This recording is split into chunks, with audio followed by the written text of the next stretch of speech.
합성하기 때문에 머리가 아픈 거야. 선물의 미결제 자체만으로도 경우의 수가 너무 많아지는데 그걸 합성한다고? 그걸 어떻게 합성을 하죠?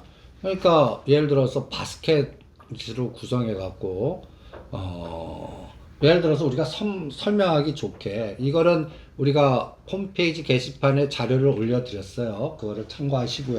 어떻게 앞서 설명하기 좋게 그냥 삼성전자 한 종목이 시장이라고 얘기해. 코스피 200. 그러면 삼성전자를 플러스 매수할 때 어떻게 합성하면 선물 매도하고 합성해? 삼성전자를 매수하는 거는 시장이 올라간다는 의미인데 선물 매도는 시장이 하락하는 거잖아요. 그러니까 어떤 그 알고리즘은 삼성전자 해갖고 땡기면서 선물이 막 올라갈 거 아니에요. 그걸 계속 매도 치는 거야. 그러면서 그걸 합성해갖고 합성을 오버나이트. 그럼 얘네들 생각은 뭐냐면 이제 쭉 올려놨지. 근데 이 레버리지는 이거는 이 삼성전자는 1억에 샀는데 요거는 8, 900만 원 들어가잖아. 같은 사이즈가. 그런데 삼성전자를 한 5% 정도 올려놓고 이거를 갖다 얘기해서 삼성전자를 마이너스 5%나 7% 빼버리는 거야. 그럼 평균적으로 나는 한 마이너스 2, 3% 손해를 나. 그런데 선물 매도 친 거가 레버리지로 해갖고 이익을 극대화시킬 수 있는 거야. 그래서 삼성전자 매수한 거에서 마이너스 난 부분을 선물 매도 친 거에 레버리지해서 플러스를 내버려. 그러면 대충 아까도 설명했는데 10포인트당 한 계약당 250 정도가 왔다 갔다 하잖아. 근데 이 기관들은 이런 것들을 몇백억씩 하고 몇천억씩. 어떨 때는 뭐 조단위 합성도 하고. 그러면 이 삼성전자의 5% 7%의 변동에 이걸 내가 폭탄 제조라고 생각을 하는데 삼성전자 계속 사 앞에는 그게 뭐 하루 이틀이 아니라 며칠 동안 누적을 하는 거지. 그러니까 외국인이나 금융기관들은 항공모함, 그러니까 이 진입하는 이 위치들이 다 달라. 그러니까 가격대도 3개월의 평균값으로 그래서 누적화시켜서 계산해야 돼. 그리고 심지어는 롤오버도 시켜. 3월물을 6월물로, 6월물을 9월물로. 그러면 1년 내내 끌고 갈 수도 있지. 이런 합성 상품을 만든다고. 이 합성 상품 때문에 우리가 이게 머리에서 쥐가 나는데 앞에서는 삼성전자 사. 근데 결과적으로는 뒤에 레버리지해서 때리는 거야. 선물 매도가. 그래서 올려놓고 죽이려고 하는 포지션일 수도 있다는 얘기야. 그러면 그 투자자별 매매 주체 그 흐름을 봤을 때 외국인이나 뭐 기관 투자자들이 현물 시장은 매수를 하는데 선물 뭐 코스피 200은 매도를 친다고 하면 이렇게 포지션을 합성으로 만들었다라고 생각할 수 있는 건가요? 그치. 그러니까 이거를 할 때 기준이 있어. 이거를 베이시스 갖고 해. 베이시스요? 베이시스. 베이시스는 뭘까요? 베이시스. 코스피 200과 선물의 차이, 괴리, 괴리율. 이격, 이런 거 갖고. 그러니까 우리 봐. 베이시스 해봐. 베이시스는 선물 지수에서 코스피 200 지수를 뺀 가격을 베이시스라고 합니다. 베이시스의 종류는 두 가지가 있어요. 시장 베이시스, 이론 베이시스가 있는데 시장 베이시스는 선물의 현재 가격에서 코스피 200 지수를 뺀 거고요. 이론 베이시스는 선물의 이론가에서 코스피 200 지수를 뺀 겁니다. 이론가는 노상 만들어줘. 그래서 우리 이론가 공식이 있어. 이론가 공식. 이론가는 누가 만들어줘요? HTS에서 수시로 계산을 해서 만들어주는 건가요? 그럼 계산을 해주지.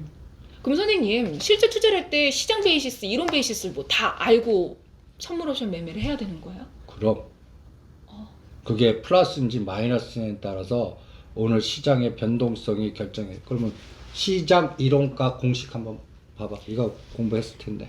시장 이론가는 기초자산 가격 곱하기 기초자산이 이게 코스피 코스피 200이야. 1 플러스 이자율 곱하기 365분의 만기까지의 기간. 이자율은 그 7일 콜레이트야. 그래서 단기금리? 그 콜레이트 분의 이자율 곱하기 360분의 기간, 만기 기간. 그래서 시장 이론 지수, 이론가가 나와. 이 이론가에서 아까 코스피 200 뺀 게 이론 베이시스. 그 다음에 그냥 3월물, 지금 3월물 거래되죠? 3월물에 코스피 200 지수 뺀 게 시장 베이시스. 그러면 항상 그 현재가 옵션 특히 선물 현재가를 딱 띄워 놓으면 여기 보면 이렇게 이제 데이터가 나오지. 그러면 베이시스가 플러스 0.2, 0.4 이런 게 계산이 계속 나와. 베이시스. 그럼 여기에 나와 있는 베이시스가 시장 베이시스예요? 베이시스지 그냥. 아, 그냥 베이시스? 그리고 이제 여기에 또 정보 1 딱 보면 이론 베이시스 0.08, 시장 베이시스 0.20 이렇게 매일 계산해 주거나. 그러면 시장 베이시스가 플러스다 마이너스다 이 개념을 알아야 돼. 이제 다시 원위치 가서 시장 베이시스가 아까 뭐라고 그랬지? 시장 베이시스가 코스피 200, 그 시장 선물의 현재가에서 코스피 200을 뺀 거야. 코스피 200은 뭐지? 선물? 코스피 200개 종목을 해가지고 낸 평균값. 그걸 현물값이라고 그래. 그냥. 현물. 현물값. 선물은 미래의 가치의 선물값. 그 오차. 우리가 현물을 들고 있다면 미래가 당연히 이 기간이나 이자 동안 플러스가 되는 게 정상적인 시장이지. 미래의 가치가 지금 들고 있는 현물값보다 감소하면 마이너스 돼봐. 이건 뭐야? 그럼 이거를 백워데이션 시장 플러스 정상 시장을 콘탱고 시장이라고. 그러니까 미래의 가치가 더 좋아질 거다라고 생각을 하기 때문에 미래의 현물의 가격보다 선물의 가격이 조금 더 비싸다면 그러니까 그거는 플러스 콘텐코 시장이고 시장 베이시스가 0보다 커. 이게 정상 시장이야. 이게 콘텐코. 그러면 시장 베이시스를 아까 뭐라고 그랬지? 콘텐코. 3월물 마이너스 코스피 200이야. 그냥 네. 간단하게. 그러면 이걸 부등으로 1로 넘겨. 그럼 코스피 200을 보다 3월물이 커. 그러면 정상적인 시장이잖아. 그러면 3월물이 고평가 됐으니까 나는 이게 이제 네 꼬르로 수렴하거든. 결국 만기일은 동일하게. 그러면 이 베이시스 폭이 플러스가 커. 그러면 나는 3월물을 때리는 거야. 고평가되어 있습니다. 고평가된 자산 땡기고 현물은 바스켓으로 코스피 200 인덱스 200 종목을 사는데 그거를 200개를 다 사지 않거든. 대충 15개나 20개를 바스켓으로 보내. 그러면 1등부터 20개를 사. 그러면 네. 현물을 사. 그래서 거기에 1등을 사서 그러면 3월물 매도 삼성전자 매수가 돼버리는 거야. 이게 앞서서 말씀하셨던 그렇지. 포지션. 포지션. 이게 매수 차익 거래. 매수 차익 거래. 그래서 시장 베이스가 플러스 폭이 클 때 이걸 줄어들 때 여기서 그 규모에 따라 이 대충 1.0 넘었다가 0.23으로 축소되는데 1조에서 2조 나오는 거 봤어. 그 베이스 변동성에. 그러니까 그거 미국 시장 올랐어. 근데 베이시스가 그날 높게 잡혔어? 네. 그럼 올려놓고 죽여버릴 수가 있는 거야. 오늘도 봐. 미국 시장 급등했는데 내가 삼성전자 85,000원 선물 425 돌파 못하면 올려놓고 죽여버린다. 그 동시효과는 상해 증시 시작하는 10시 반이다. 그러니까 그래갖고 오늘은 아침에 올렸는데 죽이다가 상해 증시가 시가가 고가되면서 죽이니까 우리 고가에서 박살을 내버린 거야. 이런 패턴이 이런 베이시스에서 의해서 결정이 되는 거거든. 그러니까 지금 현재 시장이 고평가되어 있는지 아닌지에 따라서 그러니까 그거를 내 심리가 아니라 플러스 폭 시장 베이시스가 얼마가 높았고 거기에서 포지션이 어떻게 평균적으로 거래됐느냐 거기에 따라 또 그날 미국 시장의 진폭 그 다음에 10시 반에 상해 증시 진폭 이런 것들에 따라서 이러한 그 베이시스 매수 차익 거래 매도 차익 거래 에너지가 결정이 돼. 그래서 또 우리 그 현 게시판 보면 그 프로그램 매매 동향이나 그러면 근데 선생님 여기서 투자하신 분들이 도대체 프로그램은 뭐야? 라고 생각을 하거든요. 이게 프로그램. 이런 기계적으로 이런 수치에 따라서 움직여서 매매를 하는 거 그게 프로그램 매매예요. 이게 이제 차익 프로그램, 비차익 프로그램 구분하는데 이게 이제 매도 차익 프로, 매수 차익 프로. 그 매수 매도는 갖다 해서 코스피 200 현물 기준으로 설명. 현물 기준으로 현물을 사면 매수 차익 거래, 현물을 팔면 매도 차익 거래. 그러면 이게 반대로 됐어. 마이너스야. 마이너스면 현물이 고평가됐잖아. 그럼 현물 삼성전자를 때리고 선물물을 사는 거야. 네. 그러면 삼성전자 매도 뒤에 바스켓 그러니까 그 구성된 선물을 매수. 네. 이게 매도 차익 거래. 그래서 보면 차익 거래하면 차익 거래의 순증분이 뭐 마이너스 차익이라고 나오잖아. 그러면 여기서 매수 차익, 매도 차익. 오늘 매수 차익은 4,550억. 매도 차익은 4,100억. 이게 그거야. 오늘 베이시스 변화 갖고 그래서 순증분이 3,500억. 그래서 차익 거래는 순증분의 플러스 마이너스보다는 사이즈. 얼마나 거래가 됐는지. 지금 오늘 4천억대 사이즈지. 그 사이즈의 높낮이를 보는 게 중요해. 사이즈의 높낮이라는 게 어떤 걸까요? 증가와 감소를 얘기하시는 그러니까 건가요? 갖다 해서 시가상위 종목들이 굉장히 무겁잖아. 대충 5천억 미만은 진흙탕에서 여기 배가 뜨지 않고 이렇게 박혀 있는 형국. 그러니까 이걸 물이 들어와서 차익 비차익 규모가 5천억에서 1조 커져야 배가 떠. 전체 거래량이. 그치, 거래량 규모가. 그래서 이게 배가 떠갖고 항해를 할 수 있는 거야. 그런데 한 4천억, 5천억 밖에 안 되다가 또 한, 여기 보면, 여기 사이즈 봐봐. 작을 때는 매수가 1,000억, 2천 정도 안 되지. 네. 네. 그런데 이 장이 그 거래 대금이 40조 되는 1월 달 부근에서는 얘가 이거 봐. 5천억, 6천억. 사이즈가 엄청 커지지. 1월 10일은 7천억, 8천억. 이 사이즈의 그 에너지가 이렇게 큰 거야. 그러니까 차익에서는 네. 총량의 높낮이를 보는 게 중요해. 그럼 이게 뭔가 거래량이 점점 증가하고 있다. 차익 거래가 증가하고 있다라는 의미는? 그러니까 매수 차익 거래든 매도 차익 거래든 그러니까 삼성전자 매수 차익 거래가 일어나. 그러면 삼성전자 일단 뒤에서는 선물 매도 쳐도 현물에서는 사는 거잖아. 네. 그러니까 이게 매수 차익 거래 에너지가 들어와서 삼성전자가 올라갈 수가 있는 거야. 거래량이 더 증가하는 거고. 이거가 합성 안 된 게 네이키드 매매 비차익 거래라고 그래.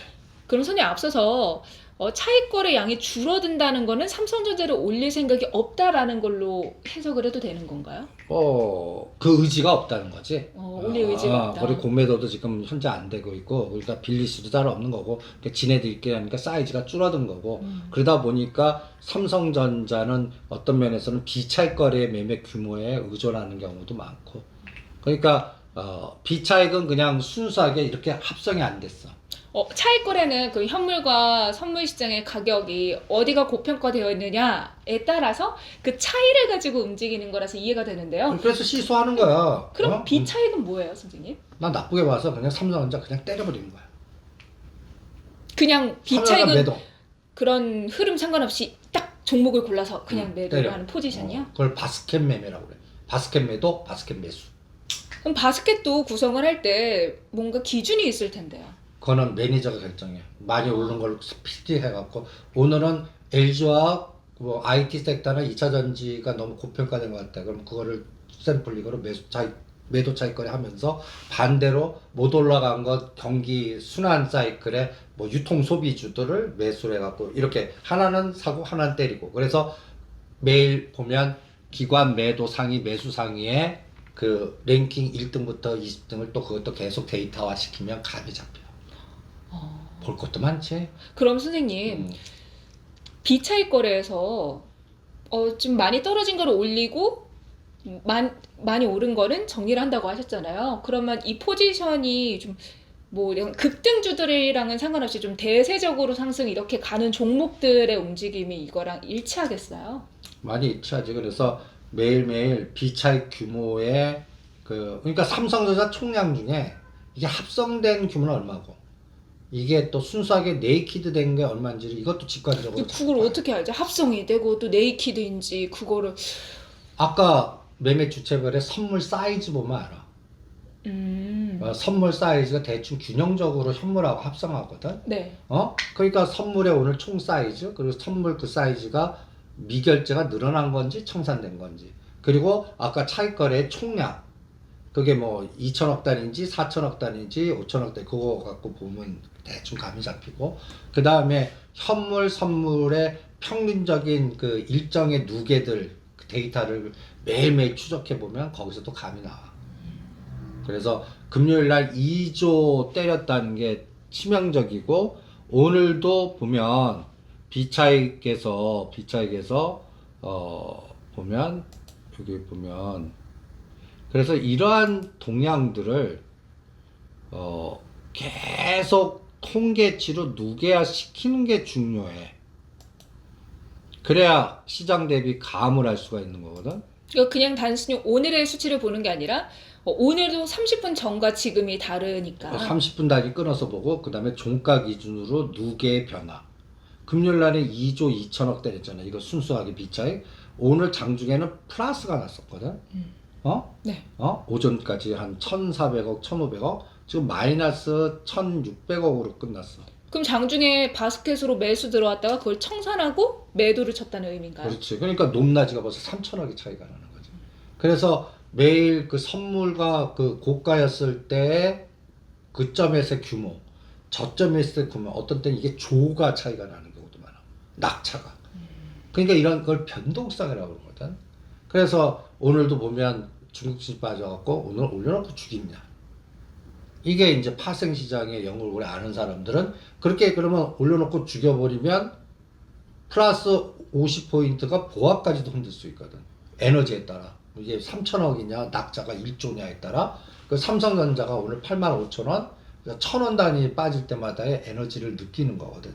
그런 것들을 통계 수치로 딱 하다 보면 평균의 선물의 지수 때가 오늘 420에서 411까지 빠졌다가 종가는 415로 딱 끝났어. 이런 평균값의 변화를 감을 잡을 수가 있어. 그래서 어디서는 때리겠다, 어디서는 매수하겠다의 감이 또 확률적으로 나오지 않을까, 이렇게 판단을 하고 있습니다. 네, 오늘 좀 우리가 선물 옵션의 기본적인 개념에 대해서 얘기를 나눠봤는데요. 생각보다 많이 복잡한 것 같다라는 게 처음 듣는 분들의 생각이 아닐까 싶어요. 그런데 계속해서 이제 반복해서 들으시다 보면은 이게 이거구나, 저건 저거구나 아실 수 있으실 것 같고요. 또 저희가 추가적으로 전달해드린 자료 있으니까 확인해 보시면서 좀 공부를 해보시면 좋을 것 같습니다. 또 특히나 앞서 말씀해 주셨듯이 직장인들보다는 전업 투자가 그만큼 주식시장을 수시로 보실 수 있는 분들에게 더 적합한 게 파생시장이니까요. 나는 지금 파생 매매할 거 아닌데 라고 생각하지 마시고 공부를 하시면서 또 주식시장 같이 보는 눈을 키워보시면 좋을 것 같습니다.